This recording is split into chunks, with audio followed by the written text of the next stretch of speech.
ओम नमो भगवते वासुदेवाय। ओम नमो भगवते वासुदेवाय। ओम नमो भगवते वासुदेवाय। ओम अज्ञानतिमिरान्धस्य ज्ञानाञ्जनशलाकया चक्षुरुन्मीलितं येन तस्मै श्रीगुरुवे नमः। नमो विष्णुपादाय कृष्णपृष्ठाय भूतले श्रीमते भक्तिवेदान्त स्वामिन् इति नामिने। नमस्ते सारस्वती देवी गौरवाणी प्रचारिणे निर्विशेष शून्यवादी पाश्चात्य जय श्री कृष्ण चैतन्य प्रभु नित्यानंदा श्री अद्वैत गदाधर श्री सादि गौर भक्तवृंदा। हरे कृष्णा कृष्णा कृष्णा हरे हरे हरे रामा राम राम हरे हरे। जगत गुरु शिल प्रभुपाद की जय। भगवत गीता भगवत वाणी भगवत गीता जी की जय। गुरु महाराज की जय। पितृपक्ष की जय। हमारे सारे पितरों की जय। तो आज का ये सत्र हमारा हमारे पुरखों को, हमारे पूर्वजों को, हमारे पितरों को, एंसेस्टर्स को डेडिकेट कर रहे हैं हम। और जानेंगे कि किस तरीके से हमें पितृपक्ष में किस जो है श्राद्ध पक्ष जिसको बोला जाता है, श्रद्धा के साथ जो है इन 15 दिनों को हमें जो है निभाना चाहिए। तो शुरुआत करते हैं हम आज की जो है कि बोलते हैं कि अंत समय में नारायण गति तो क्या होता है, वो सबसे अच्छी जो है परम गति कहलाती है। पर ये नारायण गति होगी कैसे? तो हमारे शास्त्रों में वर्णन है कि जो भी हम अपने दैनिक जीवन में कार्यकलाप करते हैं वो ही हमारे लास्ट में जो है हमारी गति को निर्धारित करता है। तो चलिए, तो सबसे पहले जो है हम बात करते हैं एकादशी की, क्योंकि कल क्या है? एकादशी। और वो है क्या? पितृपक्ष की एकादशी।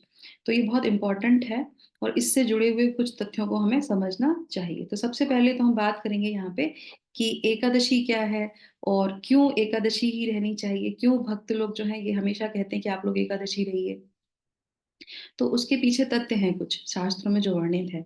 तो जो हम व्रत रखते हैं ना, तो हमारे मन में एक धारणा रहती है कि जब हम व्रत करते हैं तो हमें पुण्य कर्म मिलते हैं, पुण्य जो है फल मिलते हैं। तो उससे क्या होता है? तो 3 प्रकार के व्रत होते हैं, सतोगुणी व्रत, रजोगुणी व्रत और तमोगुणी व्रत, है ना।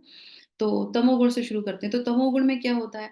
कोई भी चीज में जो है जब उससे कोई हमें सिद्धि प्राप्त करनी होती है और हम उन शक्तियों को मांगते हैं जिससे कि हम ये दिखा सके कि हमारे पास कोई सिद्धि है। जैसे मान लीजिए मसान सिद्धि होती है, बहुत सारी सिद्धियां होती हैं।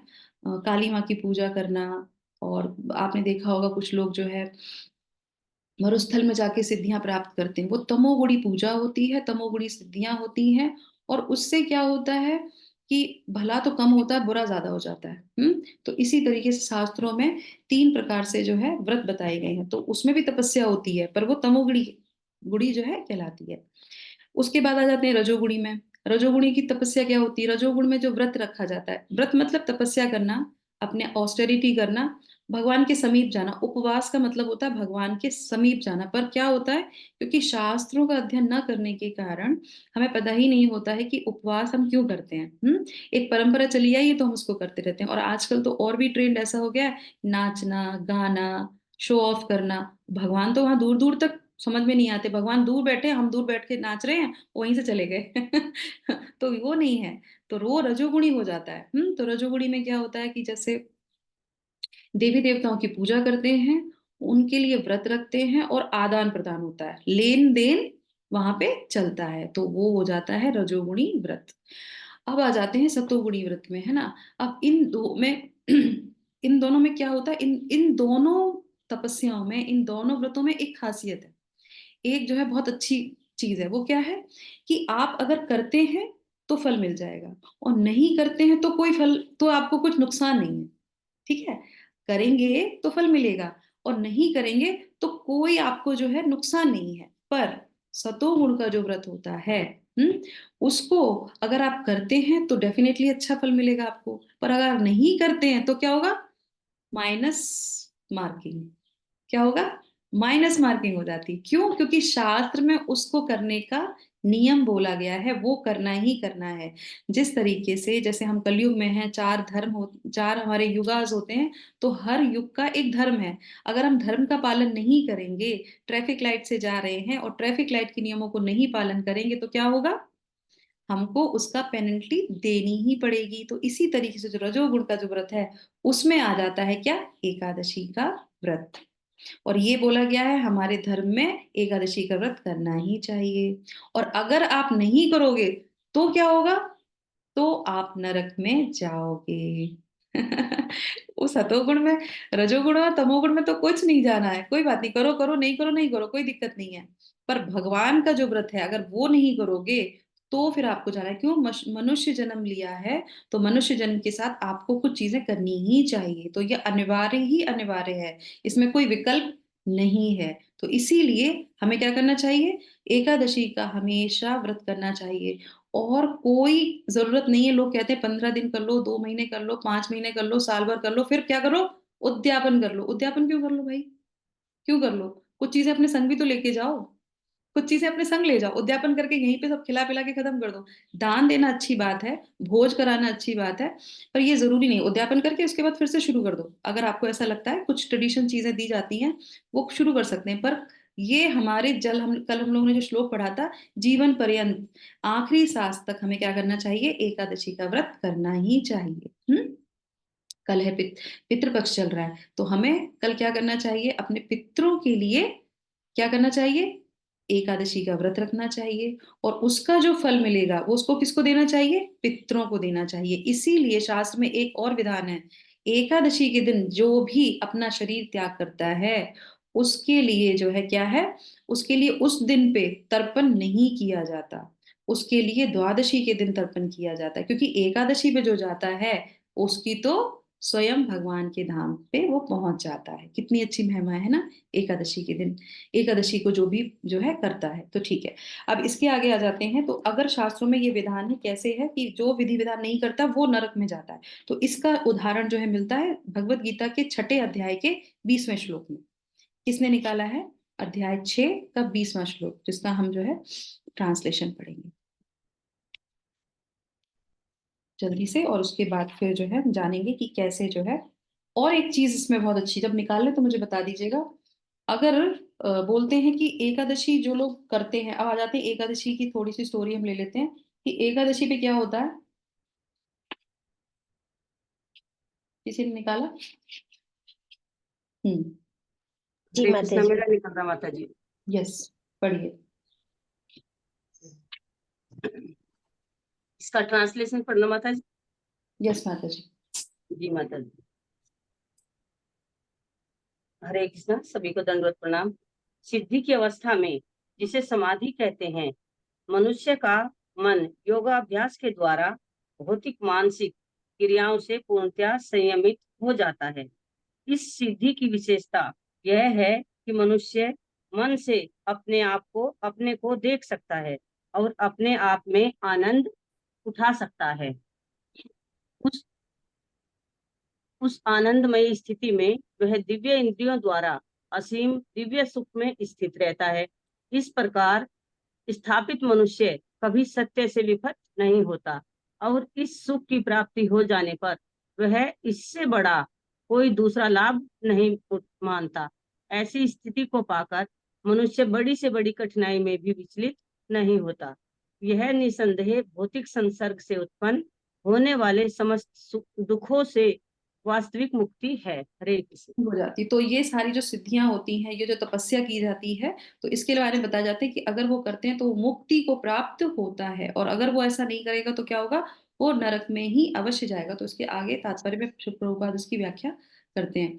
तो जब एकादशी का कैसे उत्पन्न होती है एकादशी, तो जब आपको जानते हैं कि कुछ लोग अच्छे कर्म करने वाले होते हैं, कुछ लोग बुरे कर्म करने वाले होते हैं, तो भगवान का हरिनाम जब हम लोग कहते हैं हरिनाम लो, तो जो भी हरिनाम लेगा और जो है जो है धर्म के हिसाब से पालन करेगा, तो उसको क्या होगा? उसको भगवान के धाम मिल जाएगा। तो ये जब बात होती है, तो वो जो पाप पुरुष होता है ना, तो वो जो है, इसकी कहानी बहुत लंबी है, मैं शॉर्ट में करके बता रही हूँ। तो पाप पुरुष जो होते हैं, तो वो कहते हैं कि भगवान ये कैसी व्यवस्था कर दी आपने? आपका जो नाम लेगा और वो तो है जो है क्या कहते हैं, आपके धाम चला जाएगा, नरक में तो कोई आएगा ही नहीं, तो मेरा जो ये स्वरूप है, ये तो किसी काम का ही नहीं रह गया। मेरा मेरा तो क्या हो गया? मेरे तो कोई कस्टमर ही नहीं रह गए। तो बोले फिर क्या करेंगे? तो बोले तुम बताओ क्या करना है? तो बोले कि आप एक काम व्यवस्था कर दो, आप एकादशी के दिन जो है, जो भी मैं अन्न में बैठ जाता हूँ। किसमें? अन्न में। तो पाप पुरुष जो कहते हैं ना, पाप चढ़ जाता है, तो मैं अन्न में बैठ जाता हूँ। अन्न मतलब सभी अन्न में। लोग कहते हैं चावल नहीं खाना चाहिए, चावल नहीं, अन्न तो अन्न ही है ना। गेहूं में, दाल में, चावल में, राई में, जो भी चीज जो अन्न से जो अन्न से संबंधित है, उन सब में वो पाप बैठ जाता है। वो कहता है ठीक है, एकादशी के दिन जो भी अन्न का सेवन करेगा, उसके ऊपर मैं आ जाऊंगा। और अन्न जो खाता है एकादशी के दिन, भूले भटके जैसे भी, उसको कौन सा पाप लगता है? माता पिता की हत्या का पाप लगता है। कितना बड़ा पाप! माता पिता की हत्या का पाप पड़ता है, नरक में वो जाता है। और इस तरीके से जो है, तो ये क्या बताया कि नहीं करेंगे तो अन्न खाएंगे, अन्न खाएंगे तो क्या होगा? कितना बड़ा पाप लगेगा। तो इसीलिए एकादशी हमें अवश्य ही करनी चाहिए। और कल है एकादशी, तो प्रयास कीजिए जो नहीं करते हैं। और इसमें सबसे अच्छी व्यवस्था क्या है कि एकादशी में ये बिल्कुल नियम नहीं होता कि ये बड़ी है, ये छोटी है, अब करनी है तब करनी है, नहीं। जो भी है, जब भी है, जब जागो तभी सवेरा, तो जब भी है तब भी हमें एकादशी का जो है पालन करना चाहिए। ठीक है। हरे कृष्ण। तो इस तरीके से होता है। और उसके बाद आ जाते हैं कि वो कहते हैं कि हमारे जो है कस्टमर बन जाते हैं। अब इसके बाद आगे बढ़ते हैं हम अपने आज के विषय पे, जो है कि हम लोग जो है किस तरीके से हमको जो है नरक में हम ना जाएं, या नरक में जो लोग पहले गए हैं, सॉरी, उनके लिए जो है क्या व्यवस्था दी गई है। तो अब आ जाते हैं पितृपक्ष पे। तो हमको नहीं पता चलता कि जो लोग अपना मृत्यु शरीर छोड़ते हैं तो वो कहाँ पहुंचते हैं, उनकी गति कैसी होती है। हम तो कार्ड पे लिख देते हैं क्या है, स्वर्गवासी हो गए। पर स्वर्ग में थोड़ी ना चले जाते हैं सब, जाने के बाद, शरीर छोड़ने के बाद उसकी भी एक जो है नियम होता है, एक यात्रा होती है जिसको हमें देखना होता है, समझना होता है। उसके हिसाब से जब हम कार्य करेंगे तो ही हमारे जो मृतक शरीर है वो अपनी यात्रा को पूरा कर सकेगा। तो शास्त्रों में कैसे इसकी जो है व्यवस्था बताई गई है कि जब भी कोई व्यक्ति शरीर त्याग करता है तो उसकी आत्मा उस शरीर को छोड़ के बाहर आ जाती है। तो क्या होते हैं? यमदूत आ जाते हैं या देवदूत आ जाते हैं। जैसी गति, जैसी मति वैसी गति, तो उसी हिसाब से वहां पे लोग आएंगे। अगर भक्त है तो भगवान के दूत आएंगे, और भक्त नहीं है तो कौन आएंगे? यम के दूत आएंगे उसको लेने। पर वो दूत आके एकदम लेके नहीं जाते। वो क्या करते हैं? वो आते हैं और कहते हैं कि हाँ अब तुमने शरीर, तो वो शरीर से उस आत्मा को बाहर निकाल देते हैं और निकाल के उसको छोड़ के चले जाते हैं। भाई उनको तो और भी काम है ना, कोई ऐसा थोड़ी ना एक बार में एक ही व्यक्ति मरा तो वो आएंगे। अरे तो संसार तो बहुत बड़ा है, एक ही बार में पता नहीं कितने उसके कस्टमर जो है मिलते हैं। कस्टमर का मतलब पता है आप लोगों को? कष्ट का मतलब होता है जो कष्ट कर करके मरता है। तो हम अच्छे काम नहीं करेंगे तो क्या करेंगे हम? जो है अ, यमराज के कस्टमर बन जाएंगे। और फिर बाद में भी हमको कष्ट ही कष्ट मिलेगा, क्योंकि वो उनके कस्टमर बन गए। तो इस तरीके से वो अपने सारे कस्टमरों को जो है, उनकी सारे को देखने जाते हैं कहाँ किसका जो है कट गई है टिकट, और उसको हम जो है लेके जाएंगे। तो वो शरीर में से निकाल देते हैं और फिर वो आत्मा 13 दिन तक उसी स्थान पर रहती है। कहाँ रहती है? कभी पेड़ पे रहेगी, कभी इधर उधर रहेगी, जहां जैसा उसका घर होगा वो घर को छोड़ के नहीं जाती। और उनको ये बोला जाता है कि 13 दिन तक तुम यहाँ पे रुको, 13 दिन के बाद हम तुमको यहाँ से लेके जाएंगे। देखो तुम्हारे घर वाले तुम्हारे लिए क्या कर रहे हैं, बोलो देखो देखो, आराम से देखो, मैं तब तक दूसरे की व्यवस्था करके आता हूँ। तो इस तरीके से। और आत्मा क्या करती है? स्थूल शरीर से निकल जाती है। और फिर जब घर वाले रोते हैं, चिल्लाते हैं, याद करते हैं, तो आत्मा को बहुत कष्ट होता है। और जब कष्ट होता है तो वो और आसक्त हो जाती है। फिर क्या होता है? अब रोना चिल्लाना तो अलग बात हो गई। उसके बाद क्या होता है? जब प्रक्रिया जो होती है, जो पिंडदान होता है, उसको बोलते हैं यहाँ पे सपंडी क्रिया। तो 10 दिन तक जो है शुद्धिकरण होता है। उसमें ये सारे पिंड की चीजें, तर्पण की चीजें, और ये सारी प्यूरिफिकेशन जो प्रोसेस होता है वो किया जाता है। 10 दिन के बाद जब 13वीं की जाती है, 13वीं के बाद जो है यमदूत जो है उसको आके वहां से लेके जाते हैं। तो उस प्रक्रिया में अगर शॉर्टकट करोगे, ढंग से चीजें नहीं करोगे, तो किसको कष्ट मिलेगा? उस आत्मा को मिलेगा जिसने अपना शरीर को त्यागा है। और फिर वो वहां पे सब देखती है। वो देखती कि अरे अभी तो बहुत रो रहे थे, और जब कार्यक्रम की बात आई, जब पैसा खर्च करने की बात आई, तो क्या किया, शॉर्टकट कर दो, जल्दी जल्दी कर दो, जरूरत नहीं है, क्योंकि इतना जीवन मैंने इसके लिए दे दिया। और जब ये कार्यक्रम की बात आई तो कहते शॉर्टकट कर दो, जल्दी जल्दी कर दो, घर में और भी चीजें करनी होती है ना, इनको शॉर्ट कर दो। नहीं करना चाहिए, क्योंकि वो आत्मा आपको देखती है कि आप किस भाव से क्या चीज कर रहे हो। तो इस तरीके से तभी तो बोलते खाना नहीं बनाते हैं, बहुत सारी चीजें, श्रृंगार नहीं किया जाता है। तो ये इसके पीछे एक लॉजिक है, क्योंकि उस समय आत्मा वहां पे देख रही होती है, उसको भी दुख होता है, और उसी हिसाब से जो है प्यूरिफिकेशन की प्रोसेस की जाती है। ठीक है। अब ये यात्रा कैसे शुरू होती है, तो हम इस पे चर्चा करते हैं। ये यात्रा जो है कितने दिन की होती है, और ये जो बोलते हैं कि ये योजन की होती है, कोई छोटी मोटी नहीं होती है। 88,000 योजन की यात्रा जो है उसको करनी पड़ती है, जिस दिन वो अपना चलता है। 13 दिन के बाद जब वो यहाँ से निकलता है यात्रा के लिए, तब 13 दिन हो गया, उसके बाद जब वो निकलता है तो यात्रा के लिए जाता है। अब ये यात्रा क्या है, डेली उसको 12 योजन की जो है यात्रा करनी पड़ती है डेली। और उसमें उसमें क्या होता है, 12 12 कहते हैं कि ये जो है माइल्स, तो इसमें समझ लो कि रोज आपको 247 योजन पार करने पड़ते हैं, और 348 दिनों में ये पूरी होती है। तो 348 का मतलब क्या हो गया हमारा? हम्म। roughly about 11 months. यस। तो 11 मंथ में ये यात्रा पूरी होती है, तो लगभग लगभग 1 साल हो जाता है। इसीलिए बोलते हैं कि जब कोई मृत्यु को प्राप्ति करता है तो हमको 1 साल तक कोई भी शुभ कार्यक्रम नहीं करने चाहिए, क्योंकि उसको अपनी यात्रा पूर्ण करनी है। तो इसलिए जब ये शास्त्रों में दिया है तो इसका हमको विधान करना चाहिए। और जब ये चीजें चलती हैं तो उस समय क्या करते हैं, सुंदर सॉरी ये हमारा गरुड़ पुराण का पाठ, 13 दिनों में गरुड़ पुराण का पाठ रखा जाता है, हरि नाम संकीर्तन रखा जाता है, श्रीमद् भागवतम की कथा रखी जाती है प्यूरिफिकेशन के लिए। और जो 1 साल का जो होता है उसमें हर तिथि, जिस तिथि को वो गया है उस तिथि पे ब्राह्मणों को भोज तर्पण और श्राद्ध किया जाता है। 1 साल तक देना ही देना है, दान पुण्य के साथ। क्यों? क्योंकि वो अपनी यात्राओं पे हैं। अब आ जाते हैं कि ये जो है, और ये यात्रा कैसे की जाती है, हेलीकॉप्टर से नहीं होती है, बीएमडब्ल्यू से नहीं होती, जो भी आपने खरीदा था उससे नहीं होती है। किससे होती है? पैदल होती है। हम्म। उसके पास शरीर होता है, सूक्ष्म शरीर होता है उसके पास, उसको एक ट्रांसपेरेंट शरीर दिया जाता है। हम्म। जिससे वो देख सकता है, वो सुन सकता है, पर उसको कोई नहीं देख सकता। तो पैदल पैदल जाना होता है ना, एक गाना है ना, ना हाथी है ना घोड़ा है, वहां पैदल ही जाना है। कहाँ पैदल जाना है? इसने पता किया कि कहाँ पैदल जाते हैं? अरे जाते हैं, शास्त्रों में लिखा है, ये जो यात्रा होती है यहाँ पैदल ही जाया जाता है। इसीलिए दान पुण्य में सब चीज दी जाती है। और ये यात्रा में 16 पड़ाव आते हैं। तो ये 16 पड़ाव कौन से होते हैं? अब इन पड़ावों के बारे में डिस्कस करेंगे तो बहुत समय लग जाएगा, पर फिर भी मैं आपको नाम बता देती हूँ जो गरुड़ पुराण में इसका जो है विवरण दिया जाता है ना।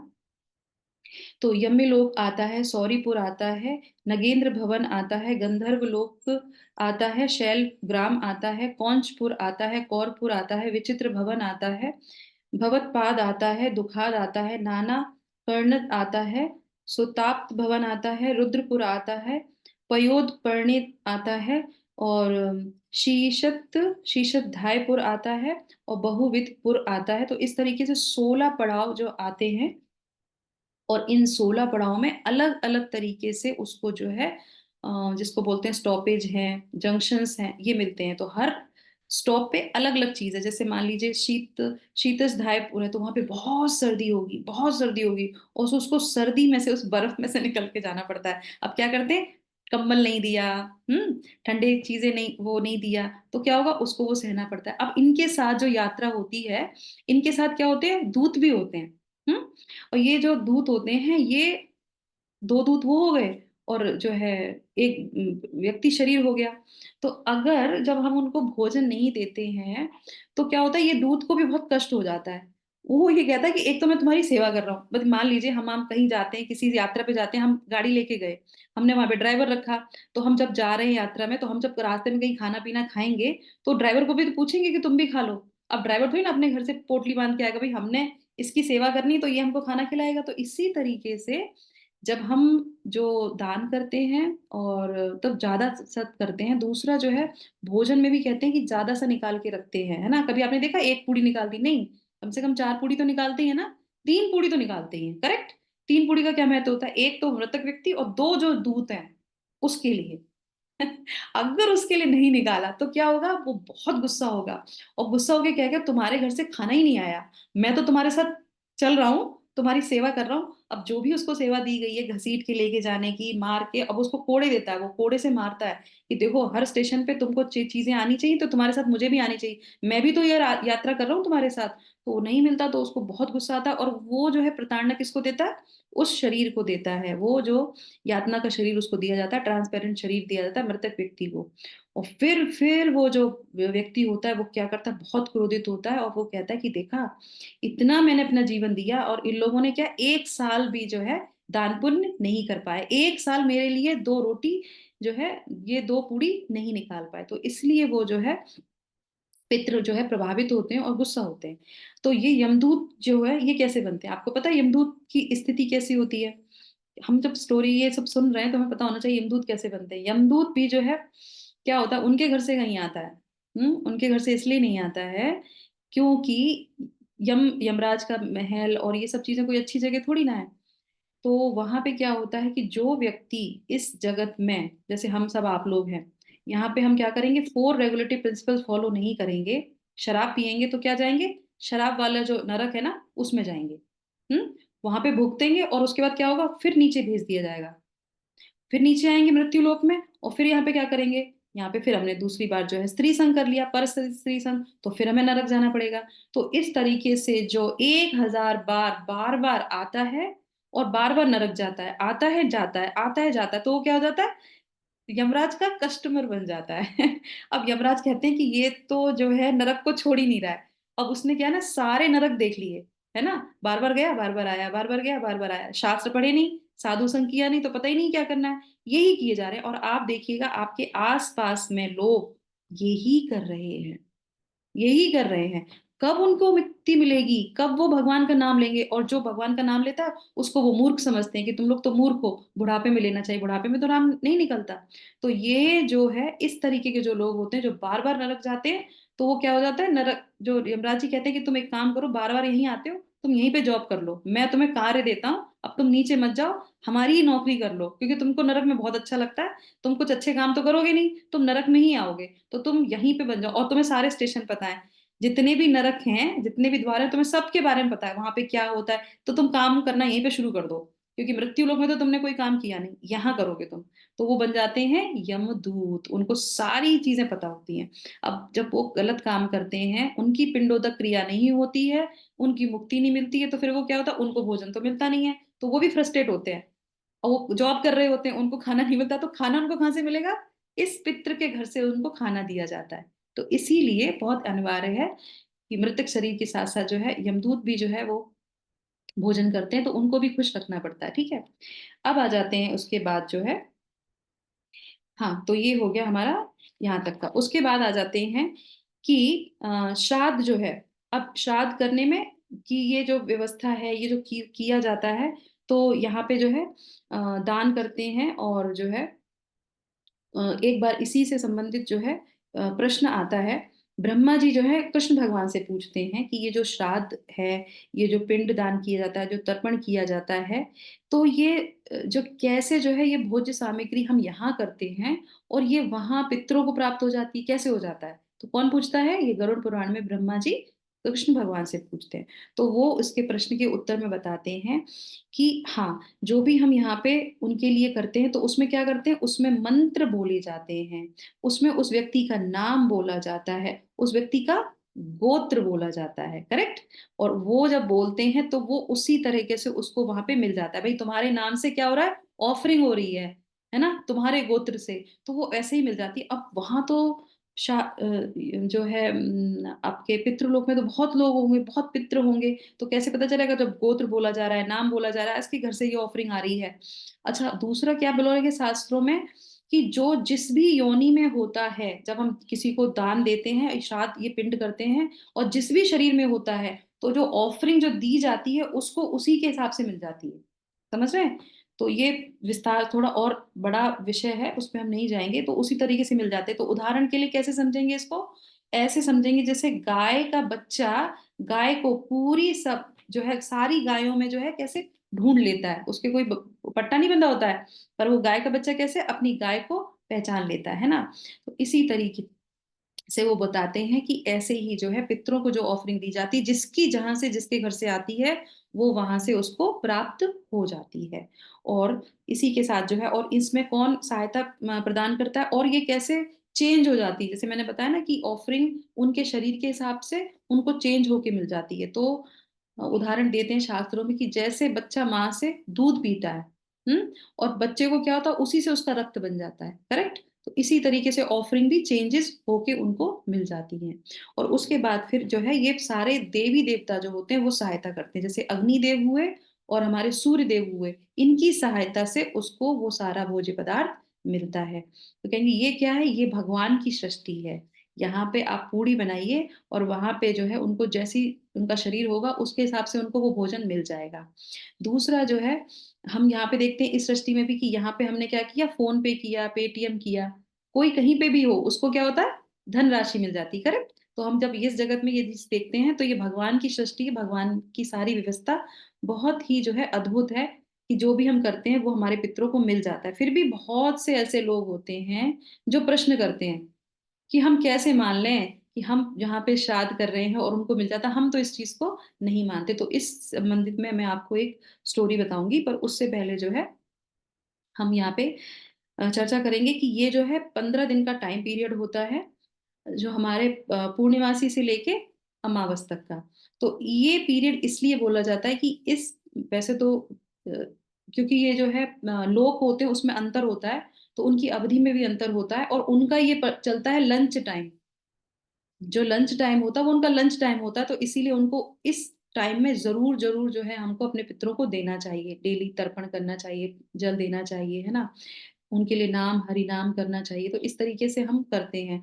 तो और ये भी कहा जाता है कि जो तर्पण है या श्राद्ध है वो 1:30 बजे से पहले पहले कर लो, नहीं तो क्या होगा, लंच टाइम बंद हो जाएगा। उनको तो यात्रा करनी है ना, आपने दिया दिया नहीं दिया तब अब रुके थोड़ी रहेंगे आपके लिए। तो 1:30 बजे से पहले पहले। तो एक टाइम भी होता है, पता चला हम शाम को तर्पण कर रहे हैं, शाम को तर्पण कर रहे हैं या फिर शाम को श्राद्ध कर रहे हैं, नहीं ऐसा नहीं है, एक समय भी होता है, उपयुक्त समय पे जो है ये कार्यक्रम किए जाते हैं, ठीक है। उसके बाद आ जाते हैं यहाँ पे कि जो है, हाँ, अब सबसे बड़ा ये होता है कि ये जो नियम है वो किसके लिए दिए गए, ये ब्रह्मचारी के लिए दिए गए, सॉरी, गृहस्था के लिए दिए गए हैं। तो हम सब कौन है, गृहस्थ में आते हैं। तो हम सबके लिए अनिवार्य है कि गृहस्थों को श्राद्ध करना ही करना चाहिए, पर ये नियम किसके लिए लागू नहीं है, ये जो है ब्राह्मण के लिए जो है, जो ब्रह्मचारी होता है उसके लिए लागू नहीं है, और सन्यासी के लिए लागू नहीं है। ब्रह्मचारी के लिए और सन्यासी के लिए नियम लागू नहीं है। अगर किसी का पुत्र ब्रह्मचारी बन जाता है, सन्यासी बन जाता है, उसको श्राद्ध करने की आवश्यकता नहीं है। क्यों नहीं है? ब्रह्मचारी कौन बनेगा, जिसने अपना पूरा जीवन किसको दिया है, भगवान को दिया है। वो पूरा जीवन जो है भगवान की सेवा करता है, भगवान का नाम लेता है। तो भगवान क्या करते हैं, भगवान उसको ब्लेस करते हैं कि अब तुम्हें किसी भी कर्म कांड करने की जरूरत नहीं। क्यों? क्योंकि तुमने अपना पूरा जीवन मुझे सुपुर्द कर दिया। पर गृहस्थ लोग क्या करते हैं, अपना जीवन यापन करते हैं, धन कमाते हैं, तो उनके लिए बहुत आवश्यक है कि अपने बच्चों के लिए, खुद के लिए जो है, अगर वो सुख पूर्वक रहना चाहते हैं तो अपने पितरों को भी सुख रहना चाहिए। अब इसमें कुछ लोग ऐसा भी करते हैं कि अरे ऐसा होता है, कोई व्यक्ति चला जाता है तो अब इस बुड्ढे ने, इस बुढ़िया ने, इनने मुझे बहुत सताया है, तो एक काम करेंगे, अब इनके जाने के बाद ना इनको कुछ नहीं देंगे, ठीक है, अपनी यात्रा भुगते ये और ये कष्ट करें। नहीं, भगवान की व्यवस्था देखिए कैसी है। अगर आप उनको ये सोच के नहीं करते हैं कि इनको कष्ट मिलेगा, अगर उनको कष्ट मिला तो आपके 7 पुश्तों को कष्ट मिलेगा। अगर पितृ रुष्ट हो गए तो क्या होगा, 7 पुश्तें आपने किया इस भाव से कि मैं नहीं करता, चलो ठीक है, पर आपको नहीं, आपके साथ आपके बच्चों को, उनके बच्चों को, उनके बच्चों को, तभी तो कहते हैं पितृ दोष लगता है, तो 7 पुश्तों को भी जो है वो प्रभावित करता है। तो इसीलिए भगवान की व्यवस्था देखिए, जो उसके पास शरीर नहीं है पर उसके पास इतनी पावर है कि वो आपकी 7 पुश्तों को हिला सकता है। तो इसी के संदर्भ में जब किसी के घर में बच्चा ब्रह्मचारी बनता है, सन्यासी बनता है, भगवान का नाम लेता है, शास्त्रों को पढ़ता है, तो उस सिर्फ एक बच्चे से, पुत्र या पुत्री, उस पुत्री का तो डबल है, एक पुत्र अगर आपके घर में ब्रह्मचारी सन्यासी है या भगवान की भक्ति करता है, भक्त बन जाता है, तो 7 पुश्तों के जो पितृ हैं वो तर जाते हैं बिना किसी कर्म कांड के, बिना किसी श्राद्ध प्रक्रिया के। ये व्यवस्था किसने बनाई है? ये भगवान ने। तो भक्ति कितनी महत्वपूर्ण है कि आपके घर में आपका बेटा, पोता, कोई भी अगर भगवान का नाम ले रहा है तो वो सामान्य नहीं है। संसार में उसको जो है देखते हैं कि ये गलत है, हमारा बच्चा डॉक्टर बनना चाहिए, इंजीनियर बनना चाहिए। अरे बच्चे को कभी वो जो ब्रह्मचारी बना दो, सन्यासी बना दो, कभी प्रयास करते हैं? नहीं। कैसे हमारा एक बच्चा हम कैसे सन्यासी बनाते हैं? ये बहुत बड़ी चीज होती है, पर ये तभी पता चलती है जब हम जो है शास्त्र को पढ़ते हैं। ठीक है, तो इसके बाद जो है आ जाते हैं आगे। तो यहाँ पे जो है कि अब ये श्राद्ध करते हैं तो ये कहाँ पे विवरण है? जैसे बहुत से लोगों को डाउट रह जाता है, तो इसमें भी आता है प्रूफ क्या है ना? तो इसमें हम देखते हैं कि एग्जाम्पल के लिए कि भगवान स्वयं राम जी ने भी अपने पिता का श्राद्ध किया था। कहाँ किया था? गया में जाके किया था।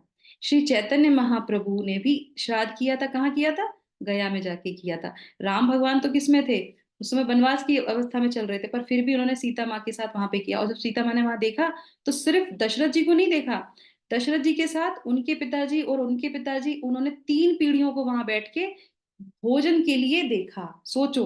तो हमें इससे शिक्षा मिलती है कि जब भगवान भी श्राद्ध करते हैं तो हम भगवान से बड़े हैं क्या? नहीं ना। तो हमको भी श्राद्ध करना चाहिए।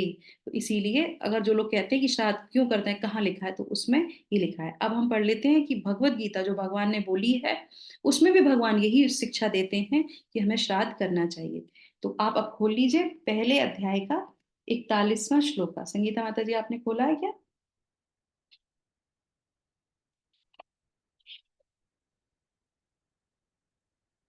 पहले अध्याय का 41वां श्लोक का हाँ माता जी। पढ़िए, तात्पर्य। अवांछित संतानों की वृद्धि से निश्चय ही परिवार के लिए तथा पारिवारिक परंपरा को विनष्ट करने वालों के लिए नरकीय जीवन उत्पन्न होता है। ऐसे पतित कुलों के पुरखे पितृलोक गिर जाते हैं क्योंकि उन्हें जल तथा पिंड दान देने की क्रिया समाप्त हो जाती है। यस, तो इसीलिए बोला गया है कि अगर आप ऐसा नहीं करोगे तो क्या होगा? वो जो है नीचे गिर जाएंगे। तो इसीलिए यहाँ पे बोला जाता है कि हमको ये करना ही करना चाहिए। क्यों? और ये ऐसे लोग कौन कौन, जो लोग ये डाउट करते हैं बोलते हैं, उनको क्या बोला गया है? वो ऐसी संतानें होती हैं, वो अधम होती हैं, पापी होती हैं, उनकी चेतना अच्छी नहीं होती है। तो जो भी ये डाउट करता है कि हमें पितृ पक्ष करना चाहिए या नहीं करना चाहिए, तो उनकी स्थिति यहाँ पे भगवान ने भगवत गीता में दी है कि वो ऐसे लोग होते जिनके कारण उनके पितरों को सफर करना पड़ता है। ठीक है, तो इसके बाद हम आ जाते हैं। हाँ, तो अब इसमें आ जाते हैं कि जो लोग ये पितृ करते हैं तो उनको क्या है? उनको पुण्य भी बहुत मिलता है। अब जो नहीं करते वो तो पाप है और अपने पितरों को भी कष्ट में डालते हैं। और जो लोग करते हैं उनको क्या होता है? तो जो कोई भी पुत्र अपने पिता के लिए श्राद्ध करता है तो उसको कितना फल मिलता है? उसको बोलते हैं, उसको 100 गुना जो है फल मिलता है। और कोई अपनी माता के लिए अगर श्राद्ध करता है तो उसको कितना फल मिलता है? बड़ा कि थोड़ा? उससे ज्यादा मिलेगा, कम मिलेगा? ज्यादा ज्यादा। माता। यस। ज्यादा। माता का श्राद्ध करते हैं तो कहते हैं कि उसको जो है 1000 गुना फल मिलता है। और अगर इसके आगे भी है, अगर कोई अपनी बहन का श्राद्ध करता है तो उसको 10,000वां जो है फल मिलता है। अब बहन की इतनी क्यों बताई गई है? क्योंकि वो पुत्री है, वो बहन है। तो इसीलिए अगर ऐसा नहीं है कि माता पिता है तो ही हम करेंगे, बहन का नहीं करेंगे। अगर नहीं है कोई उसके उसमें तो बहन का भी किया जाता है और उसका उसको ज्यादा मिलता है। क्यों? जब हम दूसरे के लिए चिंता करते हैं, अब शादी हो गई, अब तुम जाओ, तुम जानो, तुम्हारा काम जाने, नहीं, सबका। और इसीलिए आपने देखा होगा पुत्री का विशेष स्थान है। शास्त्र को पढ़ेंगे तब पता चलेगा, समाज में उसकी क्या दशा है वो अलग बात है। शास्त्र को पढ़ेंगे तो जब किसी का श्राद्ध किया जाता है तो पुत्री को पहले बुलाया जाता है, पुत्री के पुत्र को पहले बुलाया जाता है। क्यों? क्योंकि वो आपके ज्यादा माननीय है। तो श्राद्ध में भी उनकी जो है स्थिति माननीय है, उनको पहले पूजा जाता है। ब्राह्मण से पहले ही बोला जाता है कि पुत्री और पुत्री के बच्चों को भोजन देना चाहिए। करेक्ट? इसीलिए सम्मान शास्त्रों में उनके लिए दिया जाता है। तो इस तरीके से ये फल हमें मिलता है। और अगर यदि आप वैष्णव को भोजन कराते हैं, उस व्यक्ति को भोजन कराते हैं, वैष्णव का मतलब क्या होता है? जिसका गोत्र ही बदल जाता है, जिसने दीक्षा ले ली, जिसने गुरु को समर्पण कर दिया, उसका गोत्र बदल गया, उसको अगर आप भोजन कराते हैं तो वो कहते हैं कि आपको जो कहते हैं कि आपको चैतन्य महाप्रभु ने जब हरिदास ठाकुर के लिए श्राद्ध किया था, और उसको क्या तो कहते हैं कि 88,000 जो है गुना उनको जो है वो फल प्राप्त होता है। तो इस तरीके से वैष्णव को भोजन कराना सबसे जो है अच्छा माना जाता है। ठीक है, अब आ जाते हैं इसके बाद जो है, यस, हाँ, तो एक बार इसी तरीके से हम जल्दी से इसको कोशिश करेंगे विराम करने की, टाइम हमारा ज्यादा हो गया। एक बार पार्वती माई माँ भी जो है शिव जी से ये प्रश्न करती हैं और बोलती हैं कि कैसे जो है ये जो है श्राद्ध करना बहुत जरूरी होता है, ये जो ऑफरिंग दी जाती है बहुत आवश्यक क्यों होता है। तो ये बात जो है पार्वती माँ शिव जी से पूछती हैं। तो फिर वो एक कथा सुनाते हैं, वो ये कहते हैं, और जो है ब्रह्मचारियों को और जो वैष्णव हैं उनको जब खिलाया जाता है तो वो कैसे कार्य करता है। तो फिर वो वहां पे बताते हैं कि जो जो भक्त होता है, जो वैष्णव होता है, उसकी सबसे बड़ी क्वालिटी क्या होती है कि वो नियमित रूप से शास्त्र पढ़ेगा, भगवान का नाम लेगा, इसीलिए उसकी स्थिति सबसे ऊपर होती है। तो बताते हैं कि एक ब्राह्मण था और उसके एक पुत्र था। तो क्या होता है कि उस ब्राह्मण को जो है डकैत चुरा के ले जाते हैं, उसको जो है वहां से उसका जो है किडनैप कर लेते हैं। और फिर वो जो बच्चा होता है वो अपने पिता को ढूंढता है, पर उसके पिता ने कभी भी कोई भी अच्छा काम नहीं किया होता है, कोई भी फोर रेगुलेटिव कभी उसने फॉलो ही नहीं किए होते हैं। ब्राह्मण उसमें कुल में जन्म लेने के बाद भी हमेशा गलत कार्य करता है। उस तो फिर क्या होता है, उसका बेटा जब उसको ढूंढ रहा होता है, ढूंढते ढूंढते ढूंढते पता चलता है, वो थक जाता है, जंगल में जाता है, ढूंढता है कि मेरे पिताजी नहीं मिल रहे, मेरे पिता, अब पिताजी का हो जाता है मृत्यु। वो वहां पे नहीं होते हैं, पर वो जंगल में जाता है, वो थक जाता है, तो वो क्या करता है, एक पेड़ के नीचे बैठ जाता है और अपनी जो है शास्त्र निकाल लेता है। शास्त्र में भी कौन सा, भगवत गीता, भगवत गीता निकालता है, और उसके बाद फिर उसका जो है वहां पे पारायण करना शुरू कर देता है। और जैसे ही वो गीता का पारायण, तो उसमें पर्टिकुलर एक जो है अध्याय को पढ़ता है, अध्याय कौन सा होता है, अध्याय 3। तो अध्याय 3 को पढ़ता है और 3 को खत्म करता ही है, तभी वो जो पेड़ होती है उसकी एक टहनी जो है नीचे गिरती है। और जैसे ही वो गिरती तो उसके सामने जो उसके पिताजी प्रकट हो जाते हैं आत्मा के रूप में, और फिर वो बोलते हैं कि बेटा तुम घर जाओ, मेरी तो मृत्यु हो चुकी है, और तुमने जो यहाँ पे बैठ के गीता का पारायण किया, वो मुझे मुक्ति मिल गई, नहीं तो मैं इस जंगल में भटक रहा था, क्योंकि मेरी जो है मृत्यु कर दी गई थी और मेरे पास वो शक्ति नहीं थी। क्यों? क्योंकि मैंने कोई अच्छा काम नहीं किया, तो मैं भटक रहा था। पर तुमने यहाँ पे आके क्या किया, भगवत गीता का पारायण किया और मुझे मुक्ति मिल गई। अब यहाँ से जो है विष्णु दूत आ रहे हैं, वो मुझे लेके जाएंगे, मैं तुमसे ये बोलूंगा कि तुम अब घर जाओ, और घर जाके, तो बोले घर जाके मैं क्या करूं, तो बोले घर जाके मेरी तो मुक्ति हो गई, अब तुम्हें कुछ करने की जरूरत नहीं, अब तुम जो है मेरे भाई, बड़े भाई, क्योंकि जो आत्माएं होती हैं वो दूसरी आत्माओं को देख सकती हैं। बोले मेरे भाई जो पहले मर गए थे, मैं उनको देख रहा हूँ कि वो भी यहाँ पे भटक रहे हैं, तो तुम एक काम करो, उनके लिए क्या करो, उनके लिए भगवत गीता का पारायण करो, मेरी मुक्ति हो गई, अब उनके लिए करो। तो फिर वो घर जाता है और नियमित रूप से जो है वो डेली जो है भगवत गीता का पारायण करता है। और पारायण ही नहीं करता, जो उनके जो और जो ब्राह्मण होते हैं, जो रिलेटिव्स होते हैं, उन सबको भगवत गीता बांटता है। कहते हैं भाई सबको बांटना, तो वो बांटने से और पढ़ने से उनके जो ताऊ जी हैं या उनके जो बड़े भाई थे उनके पिताजी के, उनको भी मुक्ति मिल जाती। तो इस तरीके से ये बात कौन बोल रहा है, ये शिव जी जो है पार्वती मैया को बता रहे हैं कि ये जो है पुण्य चीजें जो होती हैं वो हमें अवश्य ही करनी चाहिए। तो कल के दिन एकादशी का व्रत रखिए, भगवत गीता का पारायण कीजिए, भगवान का नाम लीजिए, तो आपके सारे के सारे जो है पितृ जो है तृप्त हो जाएंगे। उसके बाद आ जाते हैं कि जो है हाँ, तो हमें अपने जो है बच्चों को भी ये ज्ञान देना चाहिए कि किस तरीके से हमें खुद भी नाम लें और अपने बच्चों को भी बोलें कि वो भी जो है भगवत गीता का पारायण करें और भगवान का नाम ले लें। अब आ जाते हैं यहाँ पे कि किसने ये जो आत्माएं हैं घूमती हैं और ये जो सारी चीजें हम होती हैं, तो हम कैसे इस चीज को, तो एक लाइव एग्जांपल मैं आपको देखती हूँ और उसी के साथ हम यहाँ पे इसको विराम करेंगे। ठीक है, तो होपफुली ये सेशन जो है मैंने इसीलिए रखा था कि हम अपने पितरों को, और जो लोगों को नहीं ये ज्ञान है, वो चीज इसको सुने और उनके अंदर ये श्रद्धा भाव आए कि हमें अपने पितरों के लिए श्राद्ध करना ही करना चाहिए, हरि नाम लेना ही लेना चाहिए, जो भी हमसे हो सके पुण्य कर्म हमें करने ही चाहिए। और कल का दिन बहुत जो है अद्भुत है, एकादशी है, एकादशी के दिन अगर करेंगे तो उन्हें अवश्य ही जो है अच्छे गंतव्य मिलेगा, भगवान के धाम मिलेगा। अगर किसी को भगवान का धाम नहीं मिलता है तो वो सारे लोकों में भटकता रहता है। कैसे भटकता रहता है उसकी हम यहाँ पे चर्चा करेंगे। तो एक बार जो है एक महापुरुष थे, जो भगवान का नाम का जप करते थे, और हम सब लोगों ने उनके बारे में सुना है। वो थे कौन? वो थे हनुमान प्रसाद पोद्दार, डॉक्टर हनुमान प्रसाद पोद्दार। अगर आप लोगों ने उनके बारे में सुना है, उन्होंने ही क्या किया, गीता प्रेस को शुरू किया। उन्होंने ही जो है शास्त्रों को छापा कम पैसों में, जिससे कि लोग शास्त्रों को पढ़ें। और इस चीज से तो ये प्रेरणा उनको कहाँ से आई, उसकी कथा तो ये स्वयं उनके साथ घटित हुई घटना है। तो उनके साथ क्या होता है, वो बॉम्बे में रह रहे होते हैं, उस समय वो नौकरी कर रहे होते हैं, उस समय गीता प्रेस नहीं होती है, नौकरी कर रहे होते हैं। तो वो डेली, उनका नियम था कि शाम के समय वो जाते थे, जो समुद्र है, तो जो बीच जिसको बोलते हैं, आज बहुत फेमस है वो बॉम्बे का बीच, तो वहां जाके वो जो है वहां बैठते थे और हरि नाम लेते थे। तो वो ऐसे डेली का उनका नियम था। तो वो शाम को जब वहां पे हरि नाम ले रहे थे, तो वहां भीड़ भाड़ तो पहले जैसे होती नहीं थी। ये है समय 1920 की घटना। तो और उन्होंने जो है ये घटना स्वयं जो घटी है, उन्होंने अपनी ही छपी पुस्तक कल्याण, है ना, कल्याण नाम की एक पुस्तक चलती थी, उसमें इन्होंने इस चीज को लिखा था। मुझे आज भी याद है, जब मैं बहुत छोटी थी तो मेरे जो दादाजी थे, वो कल्याण नाम की पुस्तक डेली पढ़ते थे। तो इस तरीके से, और मेरे पिताजी ने मुझे दी भी, उनके पास बहुत सारा कलेक्शन था कल्याण पुस्तक का, तो उन्होंने मुझे वो वापस दी कि तुम इसको पढ़ा करो। तो इस तरीके से वो जो है, उनके पास एक व्यक्ति आता है, और वो पारसी वेश में होता है। पारसी में एक समुदाय है, पारसी समुदाय, उसका वेश धारण करके उनके सामने आता है।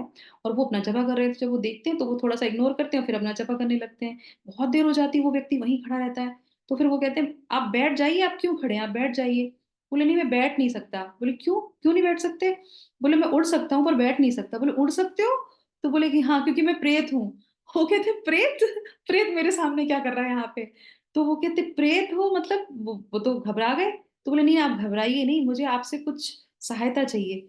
तो बोले, तुम प्रेत हो तो तुम बोल कैसे रहे हो?